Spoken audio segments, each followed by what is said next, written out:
Sorry. Oh, sorry. Yeah. Is it blurry or is that just my eyes? It's just your eyes. Okay.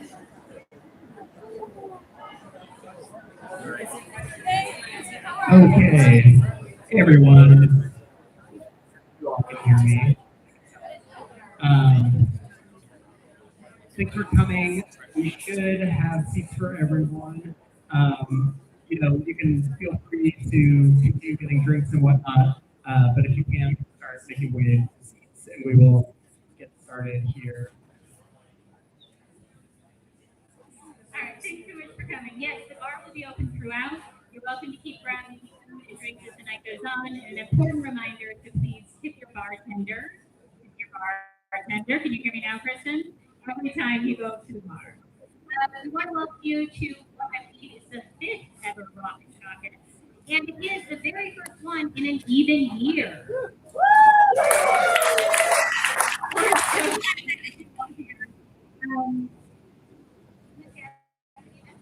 I need to throw myself. I will do that. Eric Budd, I'm founder of Boulder Progressives and leadership team. We also, so right now it's about 5:15, and the program will go about 90 minutes, somewhere in that range. And just want to let you all know that Twisted Pine has graciously let this space be open for about an hour afterwards or so, so people can hang out, get another drink, chat with anyone who wants to stick around. So I want you all to know that. And I'm Lisa Sweeney Moran. I forgot to give you my name as well. Also a member of Boulder Progressives executive team. We know you're all here to watch our city council candidates, and we can't wait to get into it. But first, we did want to mention that there is another election coming up on June 30th, the primary for Colorado. Many of you know the Colorado primary is often more important than our November contest, and the folks who win will go on to win. So we've got several candidates who have materials in the back for you to check out if you're still making decisions. We also have several candidates who are in the audience today who I will introduce to you and who I think would love to have a piece of your time.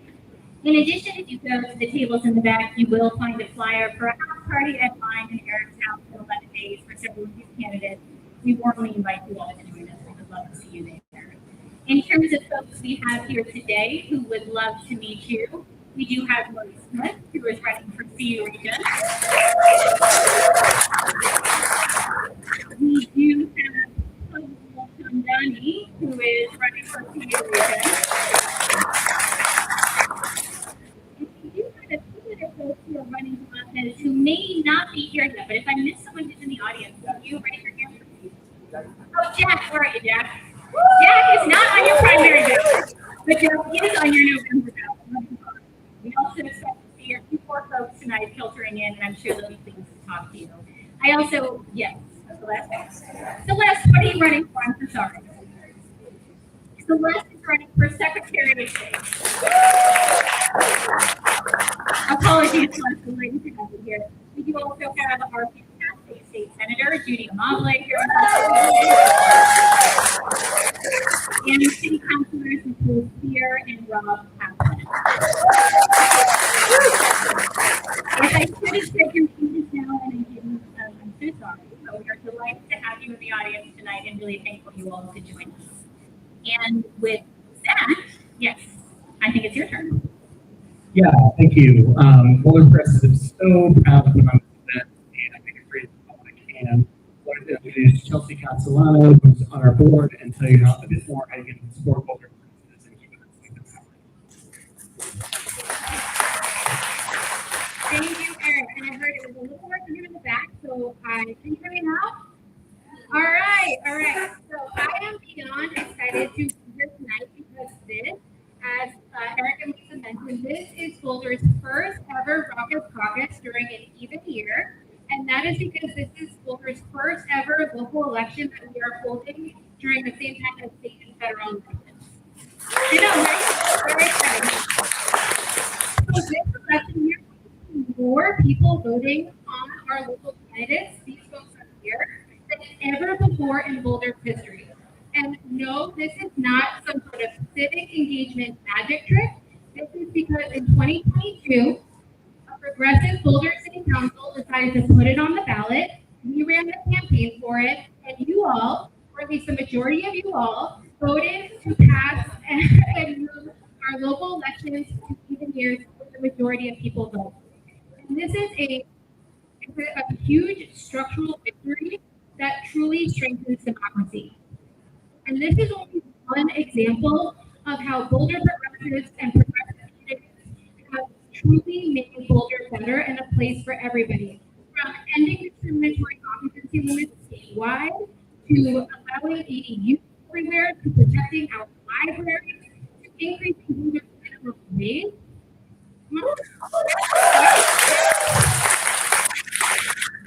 To make our neighborhood more walkable and family friendly. Shout out to Lauren Focus. Campaigns that ensure that progressive ballot measures pass and progressive electives for candidates get elected. And obviously, this work is important no matter who the president is. But now more than ever, it is important that we have strong local leaders who are willing to fight for us because they are truly our last line of defense. No pressure. Yeah. So most of you, and in most of my lifetime, this is a time where basic rights that we thought were a given are under threat, and the progress that our country has made is disintegrating before our eyes. It's really scary. I know I've been afraid of the harm that is being done and what's to come. But let me tell you what has given me hope and what gives me the feeling that through this rubble, a better future is possible. And that's in being in rooms like this, with people like you, people who care about each other, who care about our community, and who care about the shared future. So I'm going to ask you to do something. I'm going to ask you to raise your hand if being in this makes you feel better and have more hope about the future. That's amazing. I think it's unanimous. So that's why we do things like this. It's why we bring people together. It's why we fight for policies that make people's lives better. It's why we create community spaces. And so now I'm going to ask you to put your money where your raised hand was. Yeah. And I want you to think about this like an investment in the progress that has already been made, and an investment in the progress that we are yet to make. So, who here is willing to invest $100 to make sure that we can continue doing by show of hands? Woo! All right. I'm going to be following up with all of you. Okay. That is the cost of a dinner at Mountain Sun. So is there anyone else who's willing to give $100 to ensure that we can continue doing this work? Thank you. Look at that. Like, a round of applause for that generosity. Okay. All of you. What about $50? $50 is the cost of a tank of gas at this point. All right, I have some takers. Thank you. $50 for housing reform, for strengthening democracy. I think it's worth it. Anyone else want a round of applause for being generous?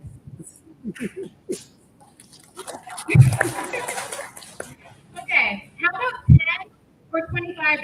That is the cost of a Cosmos pizza or your favorite matcha. And if you don't think this work is worth your favorite matcha, then I'm personally offended. Okay.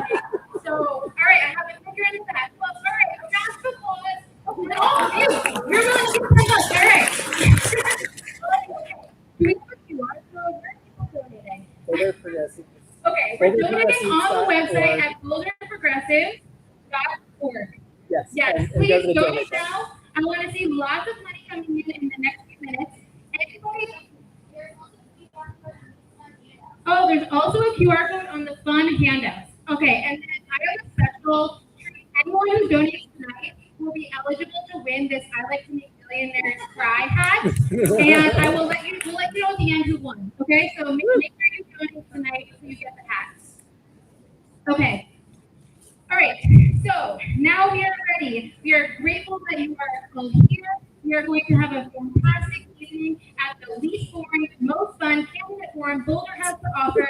I'm going to welcome our host, And Liz Marasco, who is going to be our host for this evening. She is an employment attorney where she fights for workers. She serves on the board of Common Cause, an incredibly important organization that supports government transparency and voting rights. She's lived here for over a decade and is passionate about having a better future for our community. So Liz, take it away.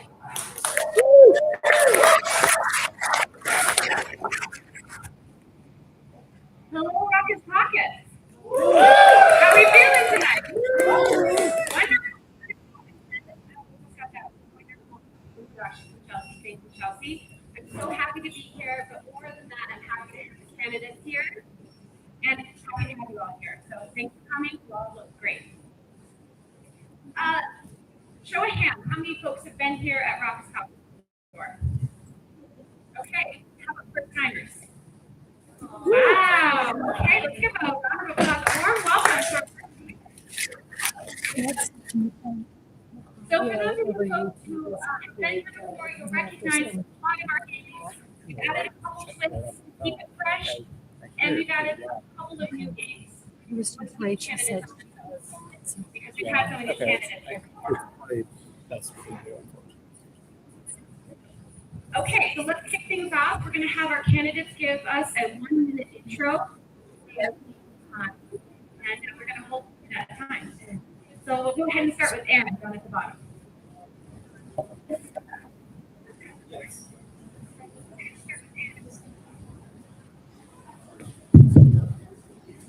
All right, good afternoon, y'all. I'm Aaron Brockett. I'm the mayor of the city of Boulder. I'm running for one final 2-year term. And in the last 10 odd years, I've been busy. So I've been working on making housing more affordable and more abundant, making sure that you can get around town, whether you are using a car or some other form of transportation, and do it safely and easily. I worked on reforming our voting system so we have even year elections. We've raised council pay. We directly elect our mayor now.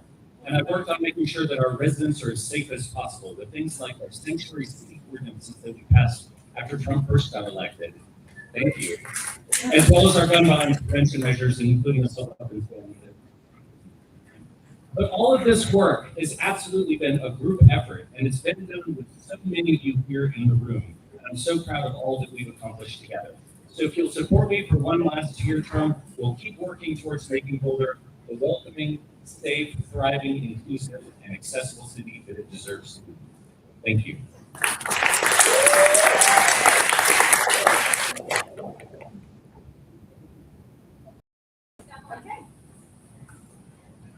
All right, hi everybody. I'm off script here to just say I had a surgery the day before. A little shaky, but I wanted to be here. It's so important to me. But it's my first day flat in front of all of you. I am standing here before you 10 years after I ran the first time as a much more thoughtful and humble candidate. I've learned so much in the last decade, and I'm back because I believe that Boulder is at an inflection point. Our sales tax revenue is flatlining, our population has not grown in a decade, BVSC school enrollment is dropping, and these are real issues that we need to be talking about. Our economy is becoming less local. We have had a massive influx of institutional investors in our commercial and residential housing in the last decade. We have a huge rise in second home ownership.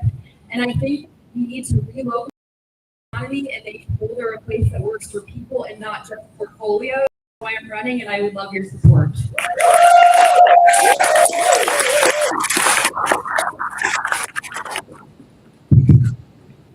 Hello, my name is Ryan. 3 things are on my mind. First, we continue to develop policies that will create more housing and transportation options for people of all ages, incomes, and abilities.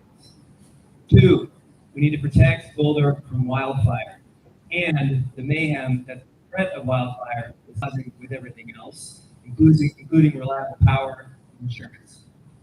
3rd, we need to make Boulder financially strong so that we can afford the things we need and thrive next year and the decades ahead. And city operations, our local economy, and our place with the natural ecosystem all working well together. I'm glad to be back, and I'm glad to be here with my family, Stephanie, Madeline, and Eva. I look forward to learning from you, getting feedback about these ideas and others so that we can create a strong agenda and get the next city council pointed in the right direction.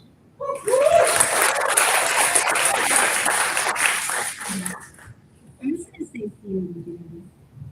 The folks are having settled here in the back, so before you start, all of you can just raise your voice. That would be phenomenal. All right, hi everyone. My name is Rachel Rose Isaacson. I'm a political economist with a master's degree in public leadership, and I've spent over a decade working in politics and the public sector. I've crafted legislation banning conversion therapy on minors and have been a successful advocate to protect LGBTQ workers from employment discrimination in Ohio. As a state house constituent liaison, I was a direct bridge between people and government. I'm an environmental educator, a soil advocate with Twisted Pine, a pollinator ambassador with Cool Boulder, and I serve on the executive committee of our local Sierra Club chapter, working at the intersection of climate and social justice. I'm running to advance win-win-win solutions for climate and wildfire resilience, for housing affordability, and for our local businesses and culture that make Boulder vibrant. We're facing rising costs of living, job loss, structural deficit, and increasing wildfire risk. These are complex challenges, and we need leaders who can help us move beyond division and bring us together as a community to address these challenges so working people and their families continue to live and thrive. Let's co-create a more resilient, inclusive future together.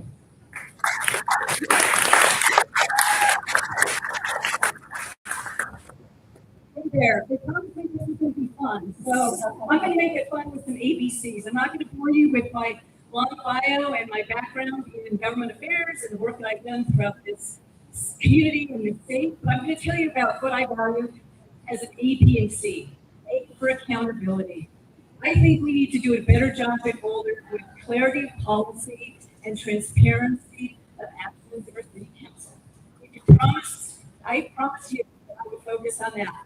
On the B front, budget and basics. I think we need to get back to looking at how can we create a sustainable and resilient budget in our community before we go to the taxpayers for an increase or a continuation of a tax.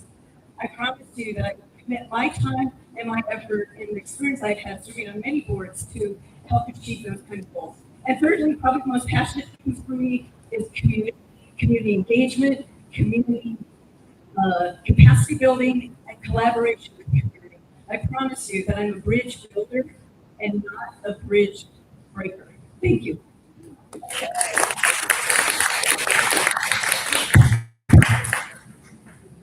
Hi, I'm Tina Marcos, and I'm just honored that I was able to continue my civic service representing the community here on Boulder City Council after serving for 8 years on the Boulder Valley School District School Board, including during the pandemic. The highlight of the last couple of years has really been working with you, listening to people who I don't always agree with, and learning so that I can shape policy and budgets that better reflect the Boulder community. My hope would be to continue to do this for the next 4 years in another term, and find policy and budgets that reflect what we're looking for in a shared vision of a vibrant community that works with people of different income, gender, race, whatever it is that sometimes divide us and bring us together. Finally, this next year we'll have another 2 years of overlap with this federal administration, which has been uniquely cruel to some of our most vulnerable communities. Every decision I make will have them top of mind as we think about how to protect them in an environment that seems overtly hostile. So thank you so much for your consideration for this election.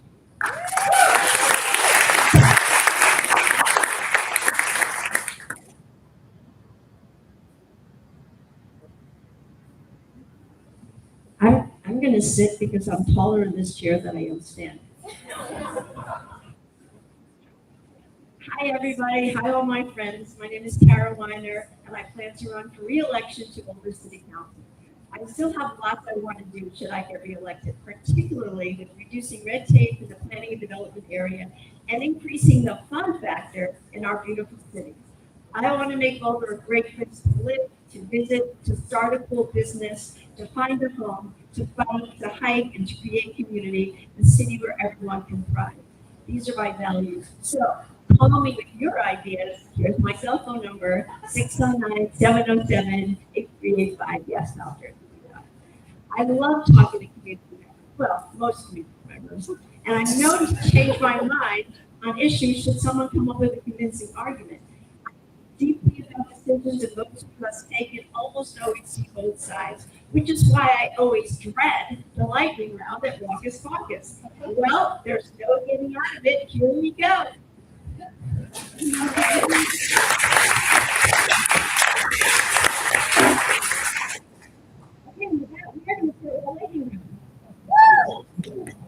Candidates, let me see your paddles, please.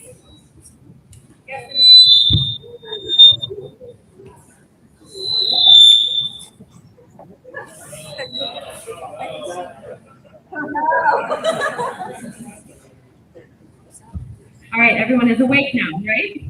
Okay, fantastic. Okay, so let's see those paddles. Yes and no. Perfect. Now, remember, we know that these questions are nuanced, but we don't care about nuance right now. This is yes and no, so you are committed. If you cannot commit, if you failure to choose, it will result in audience booing. So we do just like that. And other, unsavory things. So let's get started. So, time for our first question. We have 13 questions in total in this round. These are all written by the Boulder Progressives board. I'm going to pull a name out of a hat here. No? Oh, excuse me. All right, first question. Boulder's 2026 election will be the first after the city changed its election dates to even years. Are you excited about participating in a city election that will have more than 50,000 voters? Great.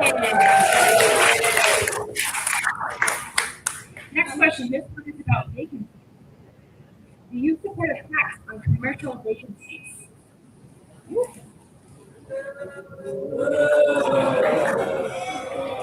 Okay.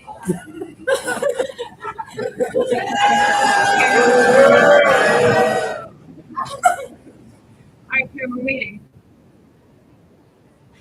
Do you support a tax on commercial vacancies? All right. Now, short. One more time for the audience. Commercial vacancies. Boo. Okay, next, on to homelessness. Are you in favor of forbidding homeless meals and outreach efforts in Central Park and other downtown city properties?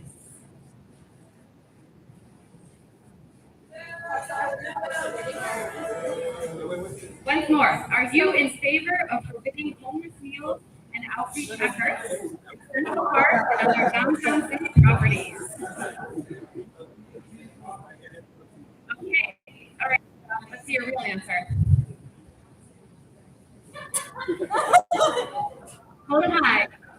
All right. Forbidding homeless. Yes. Okay, fantastic. On to our next question. It's about governance. In retrospect, do you think it was acceptable for council to make serious decisions about the airport and minimum wage via straw poll?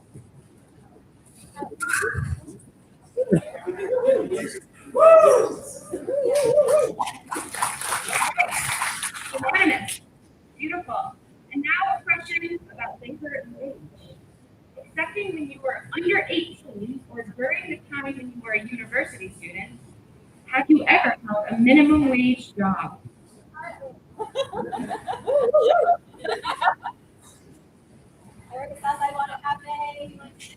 Oh, let's give it up. Let's give it up for one. Okay, next question. Were you ever tricked by the dark horse's restroom doors?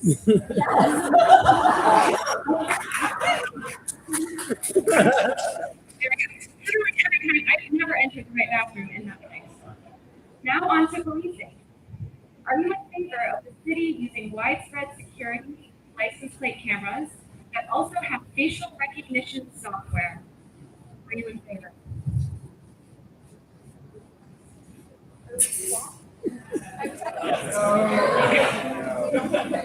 Oh, we love to see it. We love to see it. Next question, question on CU. Should students have as much say in local politics as non-student residents?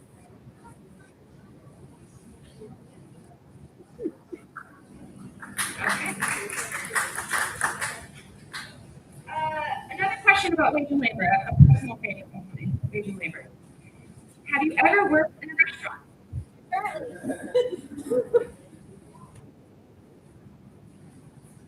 Okay, let's talk about housing.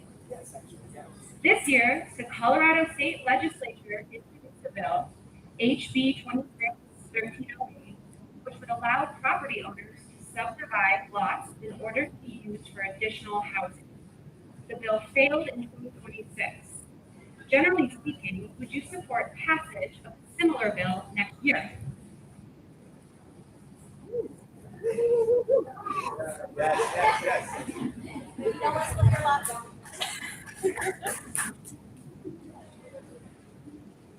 All right, on to RTD.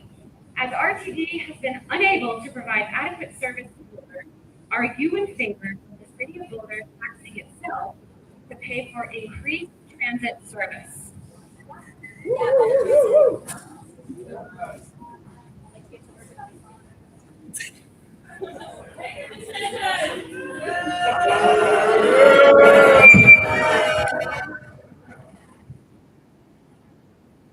All waiting on you, Tara.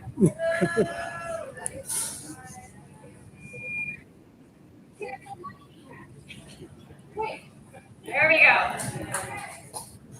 Now on to question 12 about county taxes. You guys are almost through the first round here. Two county-wide housing and human services taxes, the Worthy Cause tax, and Human Service Safety Net Initiative tax will be coming up for renewal during the next 4 years. Will you commit to supporting the continuation or increase of those taxes?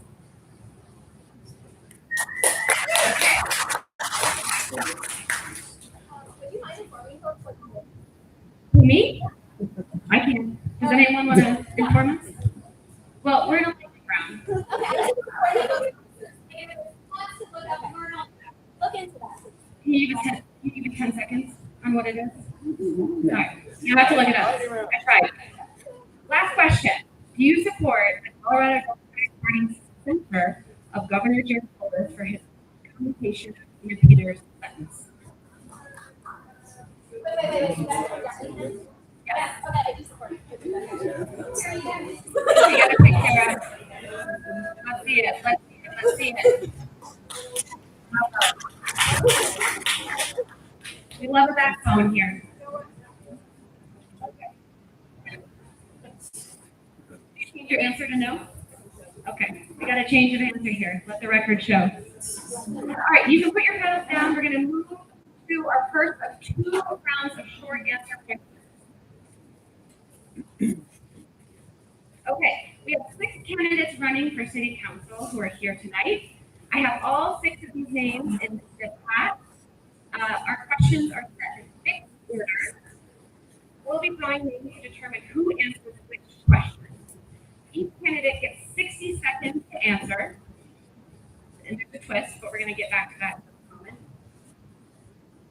So let's draw our first name out of the hat. Jill. Make sure Jill has a mic. We have one. I did so. Hello. All right, Jill, here's the twist. You'll give your 60-second answer, and then you pick which one of your colleagues will also answer that question. Once you've given your answer, turn around and pick your candidate.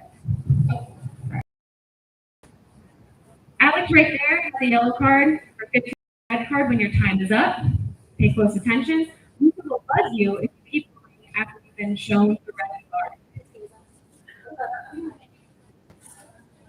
Okay, Jill. First question is about Sundance wage. And remember, you have 60 seconds to answer. How will you work to ensure that the frontline retail hospitality workers who will bear the brunt of the Sundance tourism flood will also be able to share in its benefits?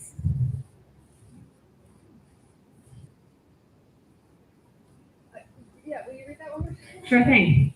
How will you ensure that the frontline retail or hospitality workers who will bear the brunt of the Sundance tourism flood will also be able to share in its benefits?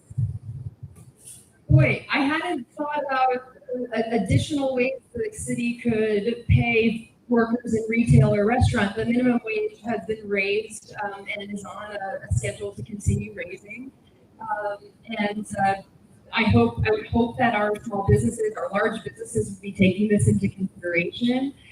I do think that it's very important that we welcome Sundance with open arms and keep Sundance in our community. I think one of the biggest risks to the festival is us exploiting the housing and commercial spaces and actually pushing residents or attendants out of the city, causing a lot of traffic and actually making it so that our small businesses don't see the foot traffic that it's going to.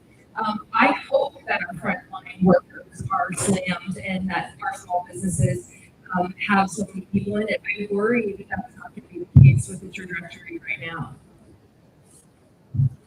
Okay, thank you. And who will be answering this question? Rachel? Yeah.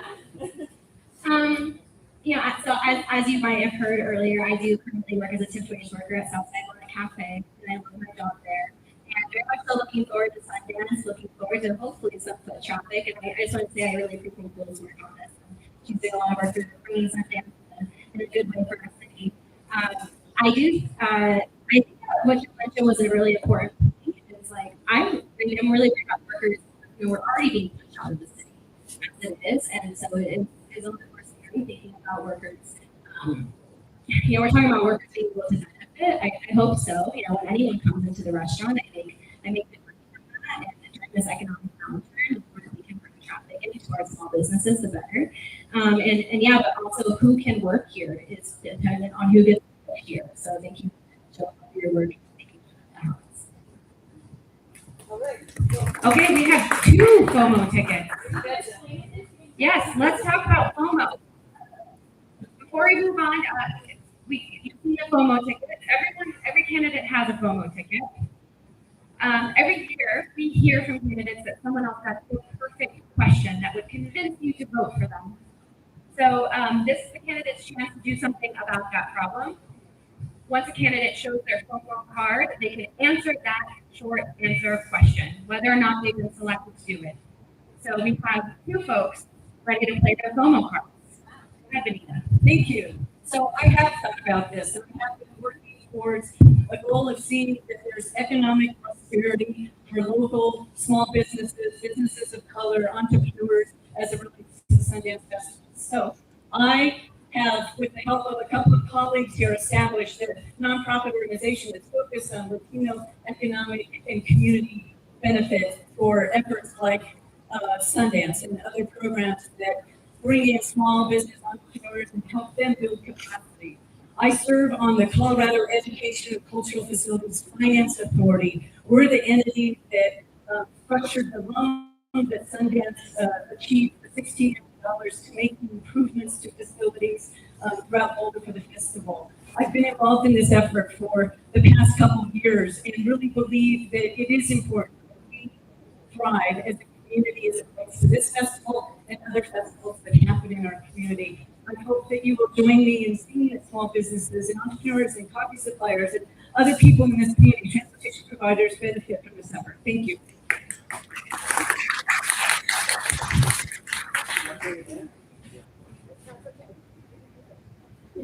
Okay, so I'm both extremely excited and also trepidatious about what's coming with Sundance.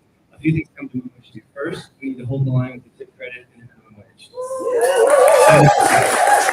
Second, we need to be thoughtful about the possible inflation that's going to happen with homes and with the commercial spaces that our artists and others are using in our whole ecosystem, and be mindful of any big shocks or changes that happen, and be willing to set policy, city code that will counter that. Third, we need to fund public transit and other ways of getting around, and use this incredible opportunity to find ways to further buttress our public transit and our wider multimodal system. And finally, I would like us to have a discussion about a framework for what are the goals that if we achieve, we will find Sundance to be successful, and what are the things that we're concerned about that we need to set up guardrails for. I think this is an iterative process that's we're gonna have to keep building as we go. This would be a good time to start.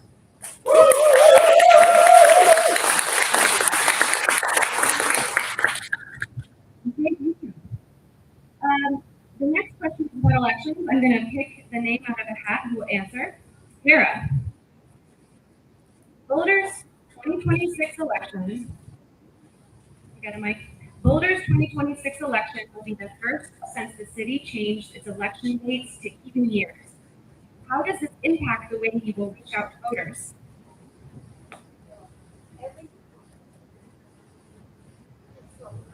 Hit the button. No, just hit the button. Well, every year that I run, actually when I'm not even running, I like to better stand. Sarah, this way, yeah. Even when I'm not running, I love to go to campus and hang out with the college kids. It's always a lot of fun. My campaign manager is actually a college kid. So, but I will say that I'm pretty excited about the 2026 elections because I think everybody should vote in the elections. That pushes people to vote in the elections more than I'm excited about it. I voted for it back in the day, whenever that was. You know, I have 3 daughters and sons-in-law that are not exactly college age. They were once. Now they're in their 30s, but I guess I'm telling you how old I am now. But either way, I'm excited for them to vote. And I hope that they have different ideas and opinions than I do because that's what democracy is all about. A healthy democracy is about everybody having opinions and voting and may the best candidate or ballot measure win. I truly believe that. Okay, thank you. Kara, who from among your colleagues will answer this question? Tina. Aaron. You don't want to answer this? All right, I'm going to pick.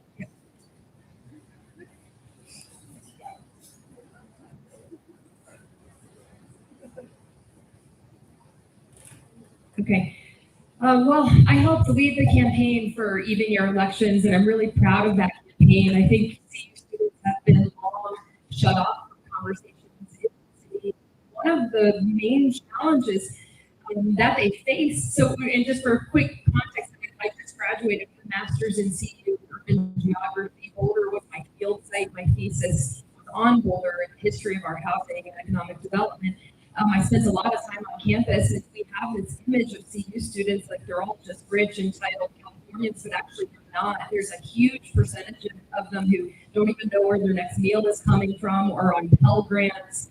And unfortunately, the university does not build enough housing for them. So that's outsourced on our land, which there's so little of, and what's being built for them are huge student complexes by Wall Street. And with no affordable housing inside of it. And I actually think that we should take a look at our inclusionary zoning and see if we can do something for students in inclusionary zoning.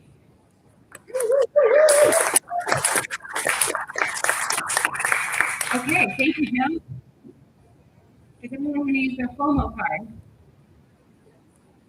No, just one. I appreciate the enthusiasm, though.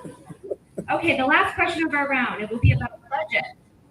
The person answering this question will be Dina. What are the most important and or impactful steps Boulder can take to stabilize city finances, and what are you willing to trade off? I'm glad that's only 60 seconds. I think that we're facing a couple things. One is the operating budget, which continues to decline. We're currently looking at 4% reductions across the board and ideas there. And separately, we're seeing a massive deficit in the money that's needed for our infrastructure, including our facilities. And so the latter piece in some ways a little bit easier in that we're going to be looking for a tax. We're pulling that right now to see if we can raise revenue to start offsetting the maintenance and deferred maintenance that's been deferred for a long time. But what I think is really important there then to make sure we have a predictable schedule, not like the school district, when that maintenance is going to happen and how it's going to be funded, as well as perhaps inserting a citizens oversight committee so that we have champions throughout the community who understand the value of that revenue. coming into the city and how it helps how we experience the city on a day-to-day basis. So we have a lot of work to do on the budget, and we need to be more transparent and be clear about the outcomes to make sure each of you understands why your taxes are well worth paying. Thank you. Wow. Thank you for that. Who would you like to answer the question?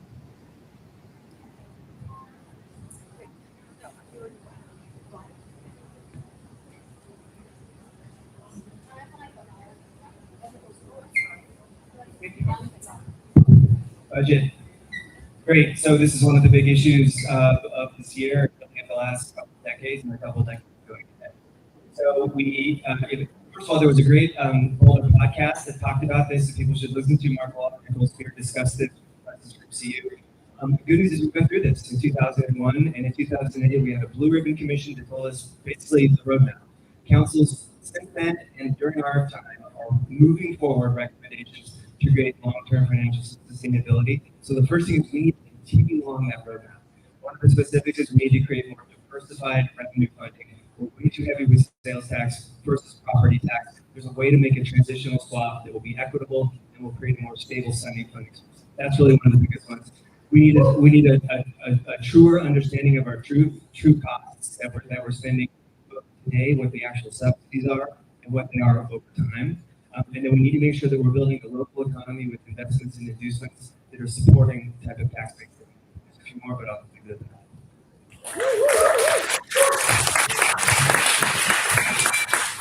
Thank you. Okay. And just a reminder, if you don't use the promo card this round, you have it in your hand for the very last question. You have to answer the last question. So make sure you use that promo card. Please do. No, once. No, for both short answer rounds. Great. I think that in order for us to look for solutions, we have to first look at the historical context that got us here. I think we need to address the structural deficit because of the federal cuts. We are also constrained by Tabor, and we also have a flattening sales tax. And so that is the context that got us to the deficit in the first place. And I also just want to say that our job is not to decide those trade-offs on our own. Our job as public representatives is to represent you.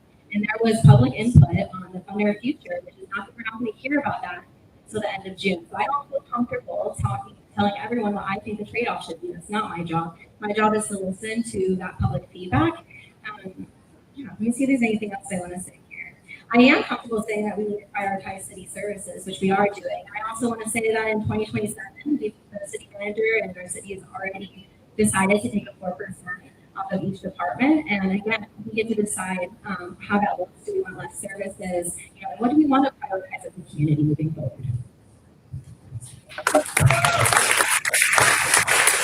Excellent. Thank you, candidates. Very thoughtful answers. We are now moving on to the less thoughtful portion of the lightning round. So be prepared. Get your paddles ready. These lightning round questions were submitted by our audience members in advance of tonight's event.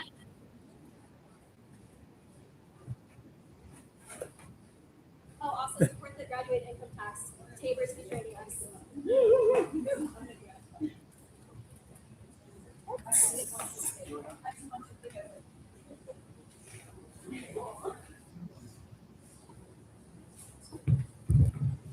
Okay, are we ready? All right. First question comes from Aaron Nair, and it is about artificial intelligence. Would you like to see more AI integration in government? We need answers, people.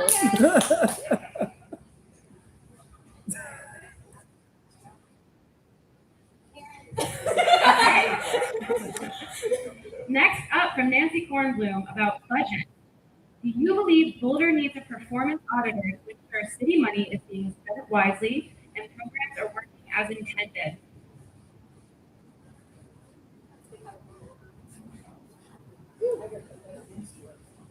Moving on to a question from Alex Burnett on the cost of living. Is lowering the local cost of living a core priority of your platform?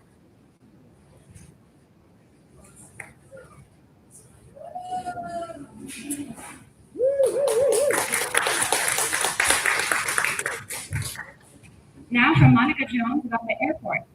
If taking government grants means giving up the rights to the airport land in perpetuity, do you support it?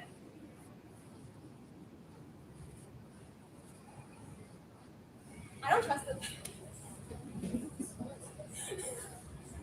Okay, is that your final answer, Rachel? Yeah, Yeah. it's tough because I worry that we're gonna have to replay Okay, that next question. Anne-Marie Mahan wants to know, do you like the new official Boulder flag from the Boulder competition? Do you like the new unofficial Boulder flag?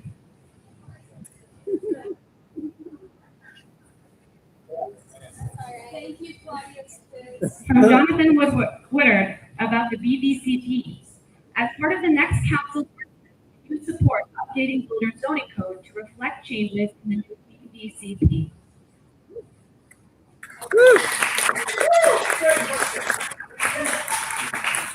Really a fantastic question. Regina House asks about the environment.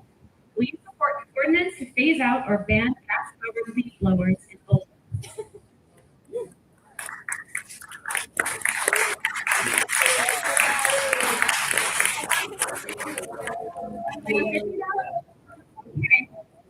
Unpopular position, it sounds like. Okay, back to Sundance. Andrew Tuttle says, do you think Sundance will make Boulder housing less affordable?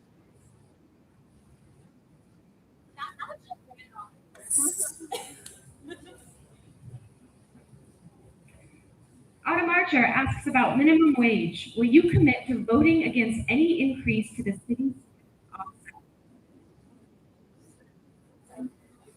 Will you commit to voting against any increase to the city's tipped offset? Now from Sue Nagel on the South Boulder Rec. Do you support a major project to reconstruct the South Boulder Recreation Center?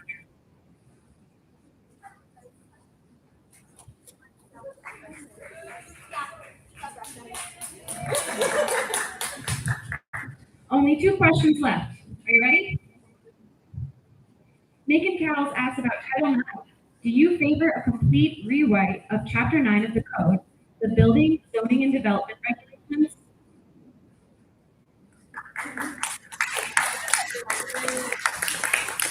Unanimous. And finally, from Jason Meshnick. Should there be an upper age limit for people who are running for office?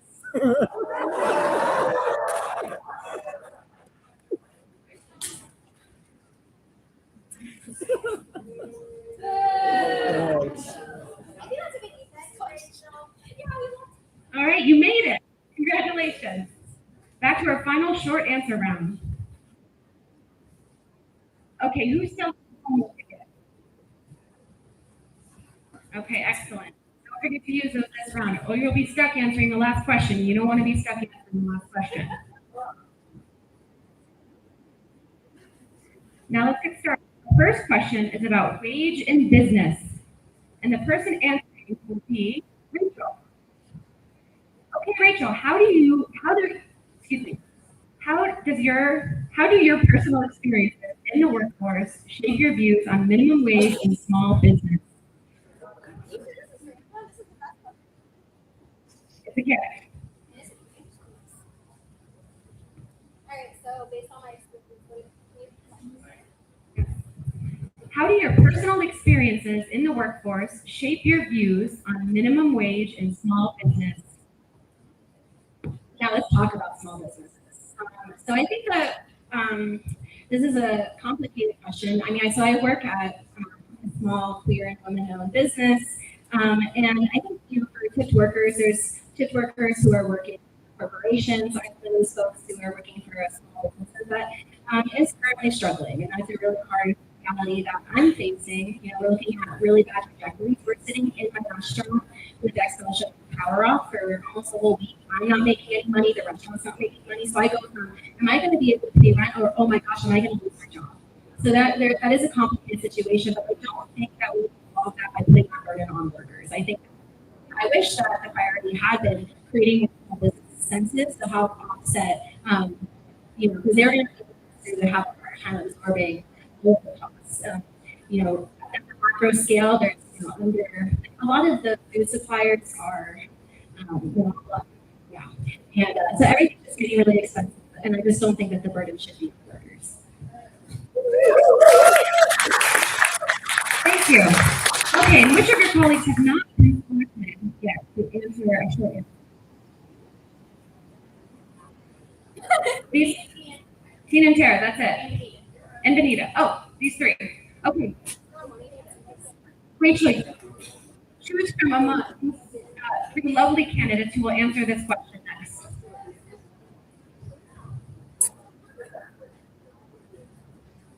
It's your choice, Rachel.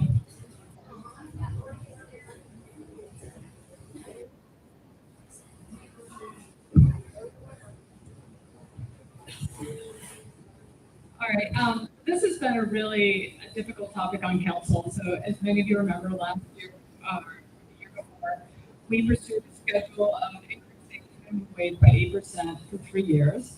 And we're getting a lot of feedback from the restaurant community about, as Rachel was speaking, the increased cost of food, the continued high rents in Boulder, and then the increased cost of labor. And balancing those three things is really challenging as we're at the same time pursuing economic vibrancy strategy that really is partly hinging on the local feel of Boulder, not so much on chain restaurants, which can absorb those impacts better. So, and it has been challenging, and I don't want it to leave workers, but I'm also trying to find a pathway where we can provide some relief to restaurants so that we can maintain the visitor economy that we just added into our Boulder Valley comp plan. So I'll be waffling a little bit on this one. I am interested in the tipped wage, but for all elections at that study session, including the status quo. So we'll see how that goes. Thank you, Tina. Go ahead, Tara. Great. Do it. All right. I'm just talking myself into it. So the other thing I want to say is Tina is right. It is really complicated. And when you have all these stakeholders, everybody is right. That's when I personally like to compromise and try to find people that dislike us. No. The least amount of people that will yell at us. No, that's not what I do. We do try to compromise and find a solution that works pretty well for everybody. I will say that I recently went to the sushi restaurant that had robots. Do you know that one? It's the worst. It is on 29th Street. I can give you an order to a robot that isn't listening. Why I'm bringing that up is for our restaurants, it is difficult right now. Their labor costs are about a third, the local ones, not the corporate one, of their costs. And I want to keep our workers, our service workers. And so I feel like compromise will stop us from having servers, but also it just might be the best way forward for us. So I'm just giving you a heads up how I'm probably going to vote. So you don't be might as well just be now and not later. Do we have another FOMO card? Okay, we have two more. Go ahead, Joe.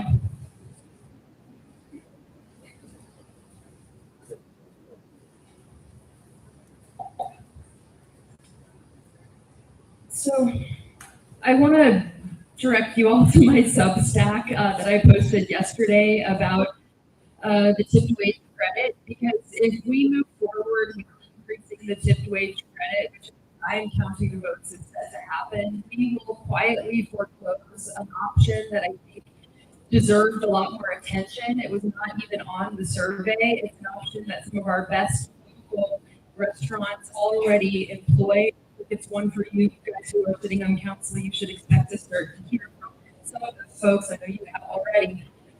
It is an option that is much more fair to the back of the house. So for context, I was a restaurant manager. It was my first job here in Boulder 20 years ago.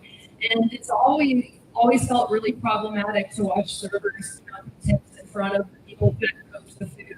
And if we increase the tipped wage credit, we are locking ourselves into an antiquated system. And I'd like to see us take a pause and explore another option. And I think that there are so many ways that the city can chip into some more support small businesses and restaurants and take that burden.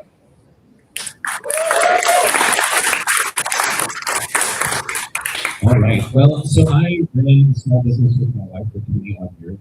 And so I know the challenges of making sure that the budget balances for small business. But I also know how happy employees and well-compensated employees lead to a successful business. I saw that for many years. We only had one person ever leave our company in 20 years. And now today, my oldest child is a restaurant worker and actually just took on a new position. We're really excited about it, where she is making the tip minimum wage, and then there's a tip pool. So she's 23, she's living at home. We love having her there. But at some point, it would be great if she could make enough money to get her own apartment, to own her home, and thrive in that environment. And that doesn't happen by making the minimum amount of money. And also, I know that when she's well compensated, she works better, and the business as a whole is successful. So we need to make sure that workers are well compensated so that businesses are successful as well as workers.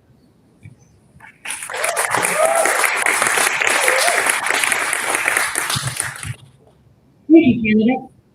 The next question is about housing, and the person answering, Benita. Benita, explain what your philosophy is on housing and how that shapes the housing policies that you will push for and vote for. Tara. Hey there. So I think the issue has become much more complicated with our state government and the legislature involved in this issue. I think that Boulder had a plan and a strategy that worked for Boulder. And I just think that the value system of a lot of other, communities that were struggling with this issue sort of entered the scene, and it just made it more complicated for us to figure out what's the right way to approach this issue that benefits the community and provides more affordable housing stock and the diverse housing stock that we need. Years ago, I worked with a developer on a development that would have happened on the corner of Iris and Broadway, 3303 Broadway, and other folks were involved in separate, and watched how our city council lost the opportunity to have a mixed-use, vibrant housing development that could have benefited many people in the area, and it got reduced to $13 million plus. So I just think it's a complicated issue. I don't have a quick answer to it, and I apologize for going over time about that. And forced to pick carrot. Yes, explain what your philosophy is on housing and how that shapes the housing policies that you will push for and vote for. I like a fun city. When I grew up in Brooklyn, by the way, and we had all the attached homes, and all the kids played out on the street every night. It was fantastic. Who remembers that? Old people. Great. It was great. So one thing that was exciting for me is to finally get to vote on Area 3. Hooray. I said yes, because that is an opportunity for us to have middle income housing and have holiday life. Everybody loves the holiday neighborhood. The first time I ran, everyone's like, oh, I love the holiday neighborhood. But now we finally had a chance to do something about it in Area 3. So I said, definitely yes, let's do it. So I feel like that is a perfect example of the kind of housing that we want for families and really for everybody. It's a super fun place, and I love to go up there. 15 seconds, I feel like I don't have anything else to say. So I already forgot the question, seriously. So for me, I learned a lot from Lauren back there, Lauren Booker.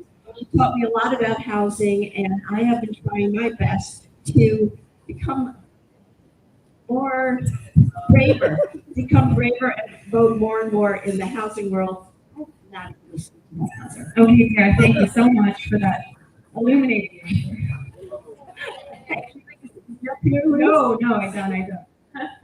Okay, this is our last short answer question.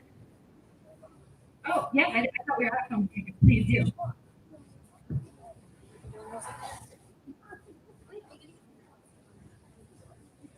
All right, so one of the reasons I ran for city council 2 years ago was the lack of housing that was appealing to people raising children.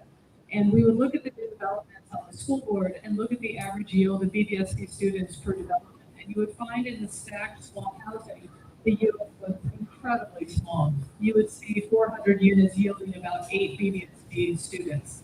And so what I'm looking for in policy is not just zoning, but also incentives. We've created some zoning changes like allowing duplexes on corridors, and also a previous council looked at a financing model that would help middle-income families. Unfortunately, we've seen no movement on either. The first one had no interest, and I don't believe there are any applications for duplexes on transit. It's new, though. So what I'm hoping when we look at the Title IX rewrite and when we look at cash and lieu again, is that we create incentives in partnership with developers that will specifically make it so we're building something besides luxury student housing owned by investors, as Jill said, and single-family homes.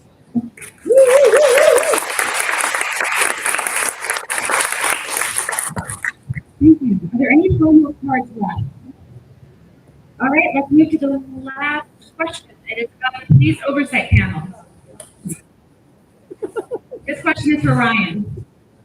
The police oversight panel was initially an initiative supported by communities of color to ensure that meaningful, independent, and thorough oversight of the police force was present. Now POP members are chosen by the city manager instead of by the members of the POP itself. The kinds of cases that POP is allowed to look at have been limited, and multiple members of the POP have been publicly shamed. Should the city be proud of where the POP stands today? What changes, if any, will you champion?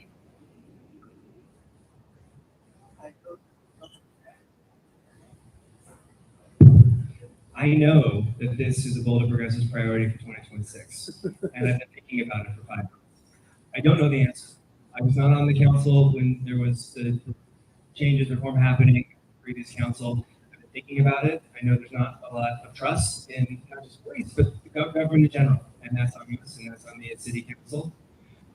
No, we shouldn't be proud. We should be proud that we have to get asked this as a question in a candidate forum because things are obviously not right. What do? I actually don't know, but I do know that one of the most important things that we have to do is make the public trust their government. Police are part of that, but the police chief reports to the city manager, and the city manager reports to us. So this is on us. We have a lot to do with flock and with the overall use of technology and how we're going to create trust. So I'm going to have to leave it at that. I truly don't know the answer to this, but we do have to get this right and create the trust. Okay, Ryan, who has not been selected yet? Benita, okay. Benita, this question is for you. Would you like me to read it again?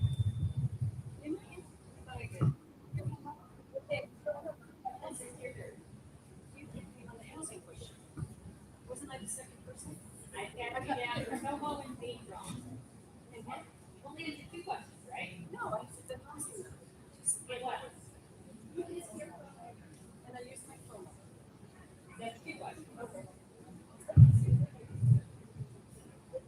You want me to read it again? Okay. Sure. The police oversight panel was initially an initiative supported by communities of color to ensure that meaningful, independent, thorough oversight of the police force was present. Now POP members are chosen by the city manager instead of by the members of the POP itself. The kinds of cases the POP is allowed to look at have been limited, and multiple members of the POP have been publicly shamed. Should the city be proud of where the POP stands today? What changes, if any, will you champion?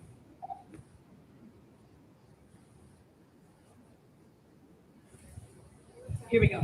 Okay, so as a woman who identifies as a person of color, who has been amongst the few, often in settings where I am the only one, I think this committee, so the answer to that question is no. Should the city be proud or feel like they're the right track with the answer is absolutely no. I think the city could have done a much better job of engaging people of color and people of diversity, not only in the conversation that relates to police oversight and issues of safety and security, but issues of economic health, social justice, and democracy.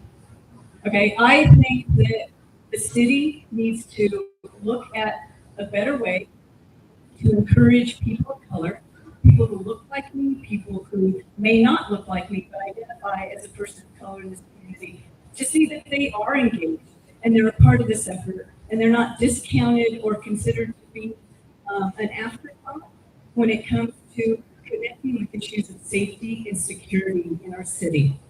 Thank you.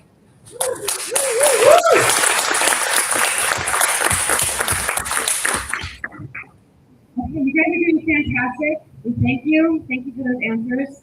Now we're bringing back something fun that folks may remember from past years. We are doing fill in the blank. Candidates, you will receive a whiteboard, an eraser, and a marker.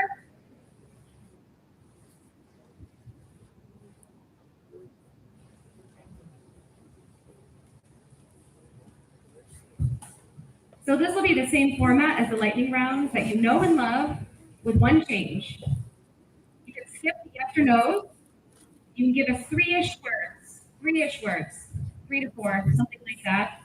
No full sentences, they won't count.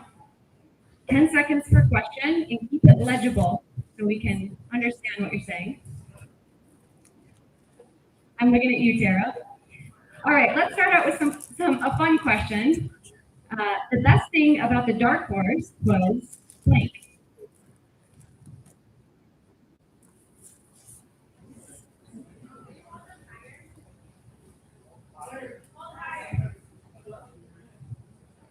Three or 4 words.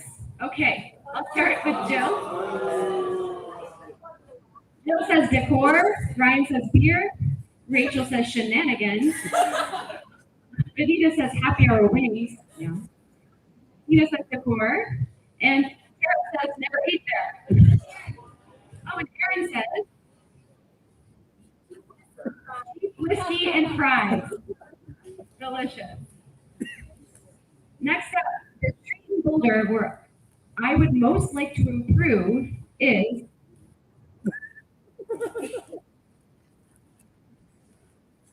Don't think too hard, Ryan.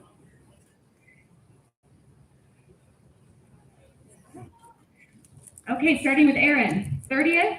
Jill says 28. Ryan says 28. Benita says Broadway. Rachel says who needs it most? Okay. Tina says 28. Sarah says 30th Street.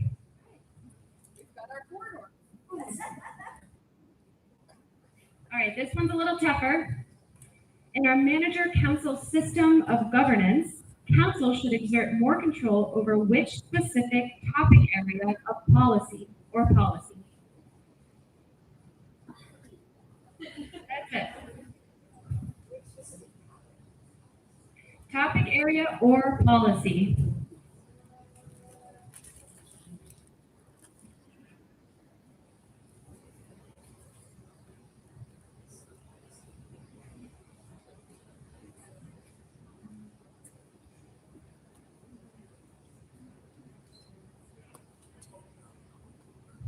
Okay, Erin says transportation. Jill says small business support.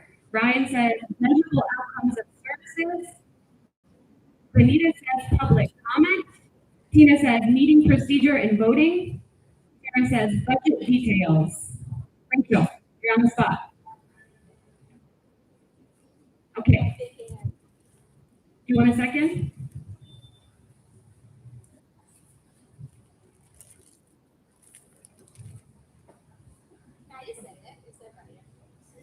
I just think that we need to make sure that services are done well and have measurable outcomes. That's more than 3 words. Better services. What do you guys think? What? Okay, next question.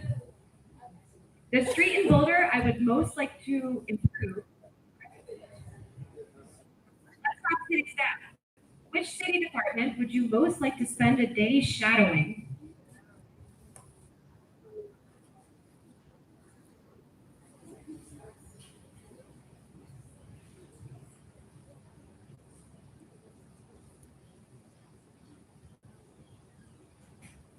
I would like to go comments.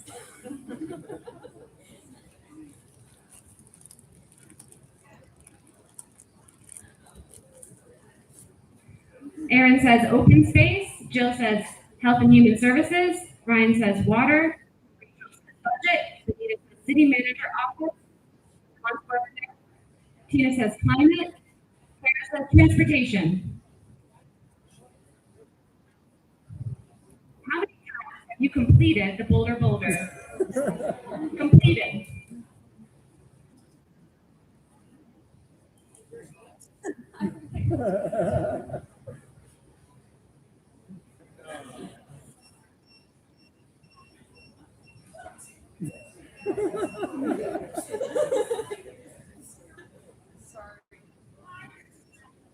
Aaron says 5. Jill says at least 10.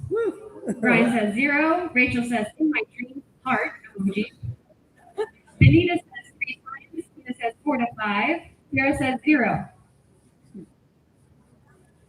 On a scale of 0 to 10, how big of a priority is breaking ground on the Area 3 planning reserve for future housing?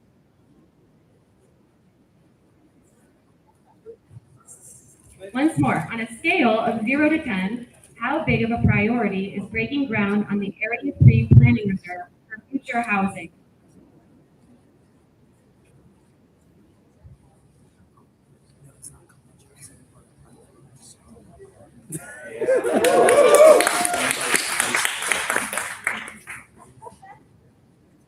Aaron says 8. Jill says 5. Ryan says do infill first.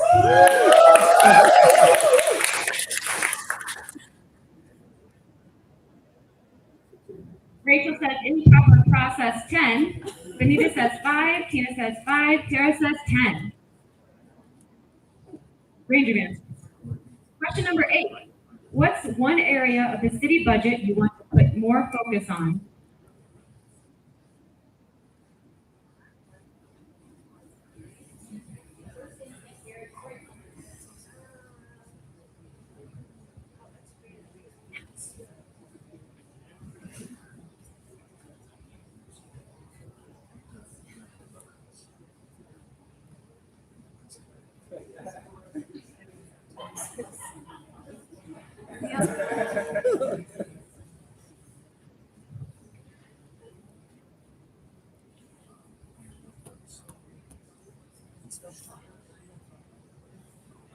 Okay, Aaron says facilities. Ryan says long-term financial health indicators. Rachel says I believe in public input. Jill says value per acre. Benita says outreach and engagement. Tina says deferred maintenance is second. And Sarah says what Tina said. Moving right along. As we move to implement the new BVCP, what is the number one change that you want to see?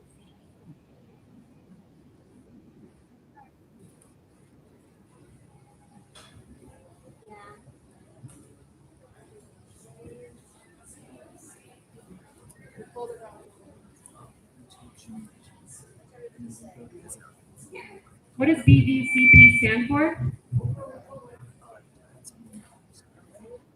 Anyone? Boulder Valley Comprehensive Plan.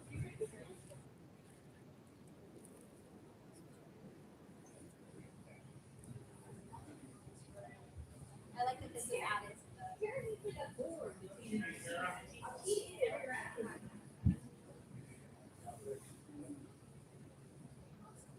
Okay, Aaron says more housing options citywide.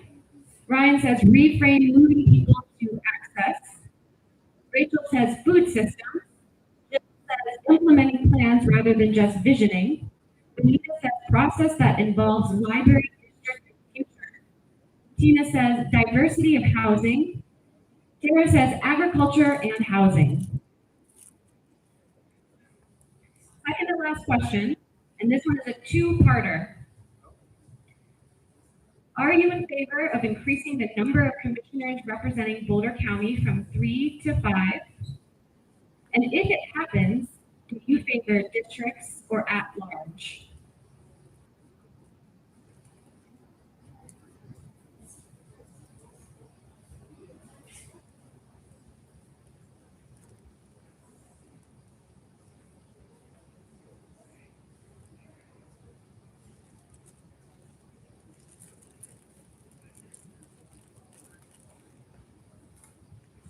Aaron says yes, with 3 exclamation marks.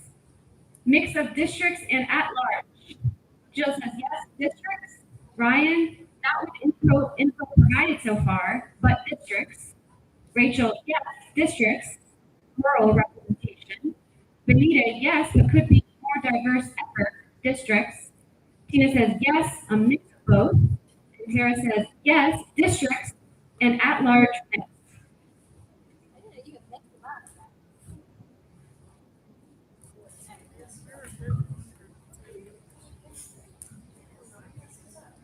All right, we're nearing the end. How many years has it been since you were a renter?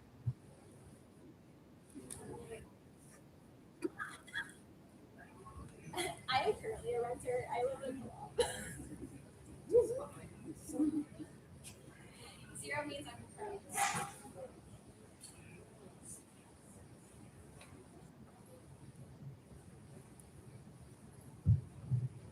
Aaron, 22. Jill, 1. Ryan, about 16. Rachel, 0. Benita, 40 years, question mark. Tina, 22 years. Tara, 39 years, because I'm old. All right, last question. How important is it that everyone watching tonight make sure they're registered to vote in the Colorado Democratic primary that takes place on Tuesday, June 30th? How important is it?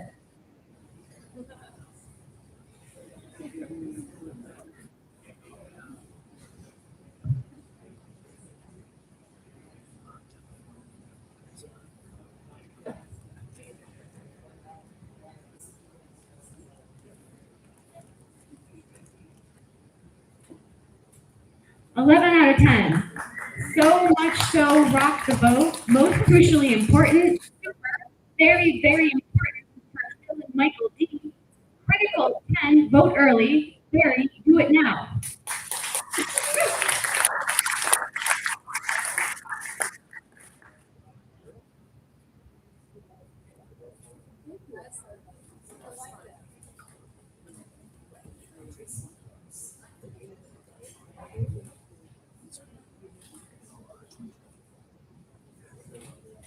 Almost. Tara, Tina, Ryan, Jill, and Benita, you can relax for a few minutes because we are going to chat with Mayor Pocket for 4 minutes. So you can hang out here, relax. Sure, you can get a beer. Did somebody say beer? Okay, Mayor Pocket, thank you for joining us tonight. It's good to be here. We'd love to have you. When was the first year you ran for office? That was 2015, pre-Raucous Caucus. Okay, and how many times since have you run for office? In an actual election, 2019, 2020, what was that, 23.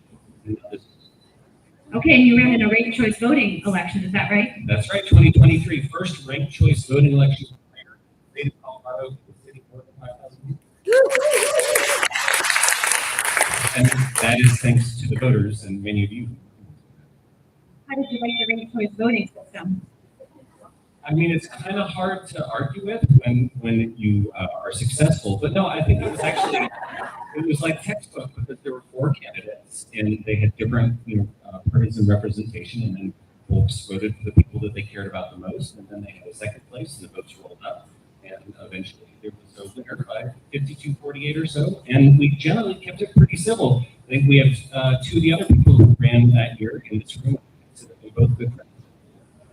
And as you run for what will be your second term as mayor, we'd love to start by asking you to just reflect a little bit on all that's happened since you first joined the office. What wisdom do you have to share with those who are just starting on their elected journeys or who are considering running soon? Wisdom, do I need any wisdom? What I would say is always listen carefully, but live and vote your values and what you really feel.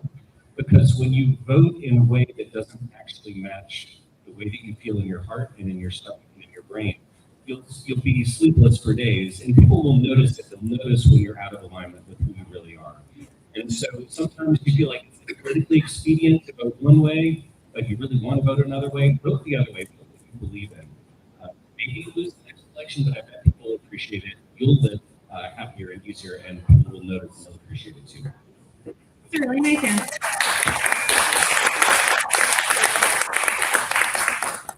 Which part of the city's relationship with county needs the most work, and how would you achieve that change?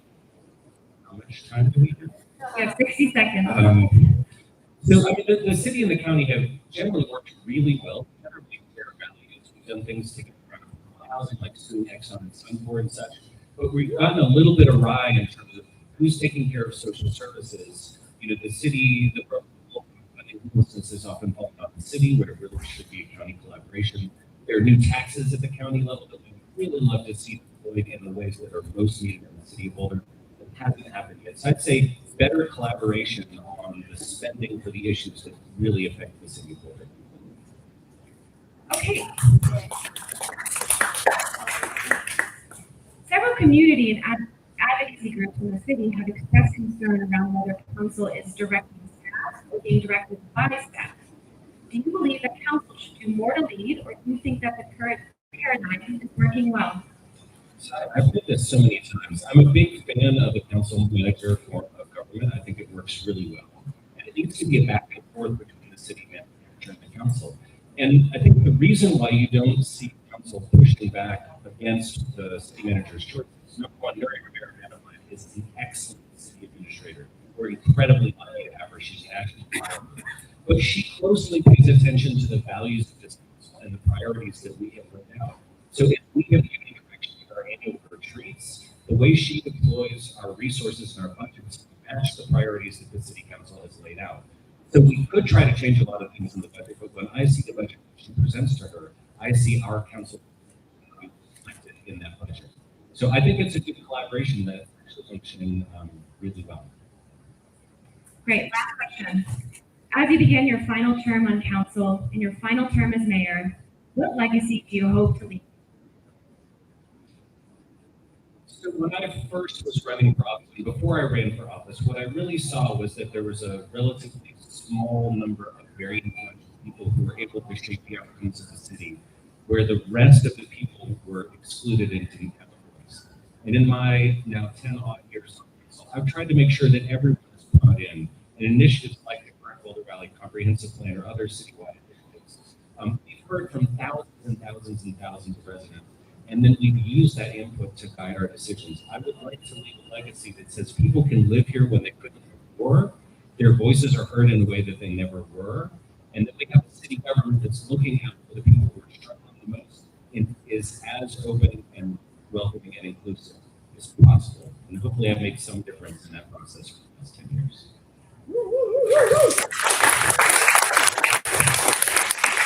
Thank you, Aaron. That's what we got. That's it. Good work. Enjoy this little chat. Thank you. Okay, candidates, we're back, and this is our last round of the night. This one is inspired entirely by feedback from past years. You all love to complain about the lightning rounds, so here's your chance to do it better. Each of you has prepared your own lightning round question to ask your colleagues. Go ahead and grab your yes/no paddles.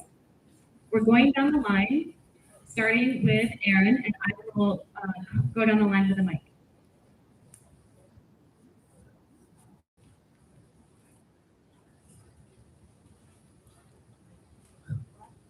Okay, what's your question, Aaron? All right, colleagues up here, do you think that urban infill is a key tool in fighting this climate change? Do you think that urban infill is a key tool in fighting climate change? Okay. Will you commit to fast tracking ADUs through a pre-approved plan program so that they can be permitted faster and more affordably?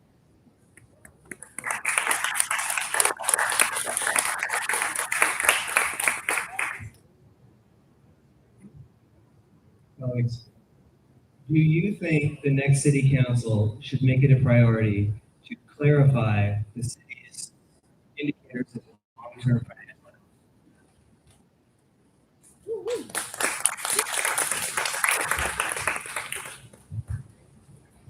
Have you, in the last 5 years, had to personally navigate Boulder's affordable housing programs? In the last 5 years, have you personally navigated Boulder's affordable housing? For yourself.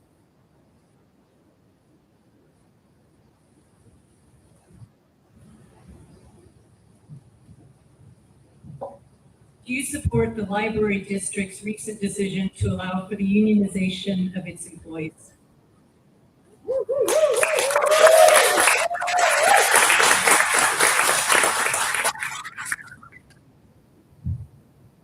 Do you support a county-city human services study to align outcomes and funding?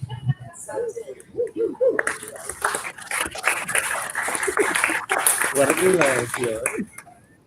Do you think it's too complicated and expensive to open a business in Boulder?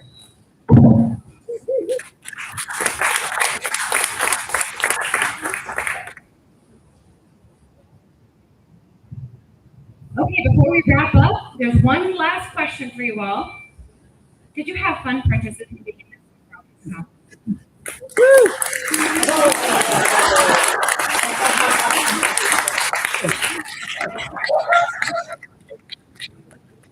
Well, we had fun watching you. We thank you for running, and we thank you for being here. This is not an easy one, so thank you all. Thank you all for being here.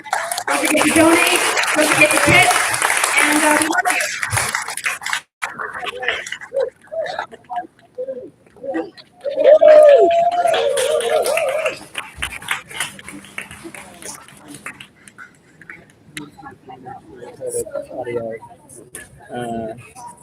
Because I noticed once I had put up there that I had the YouTube still streaming.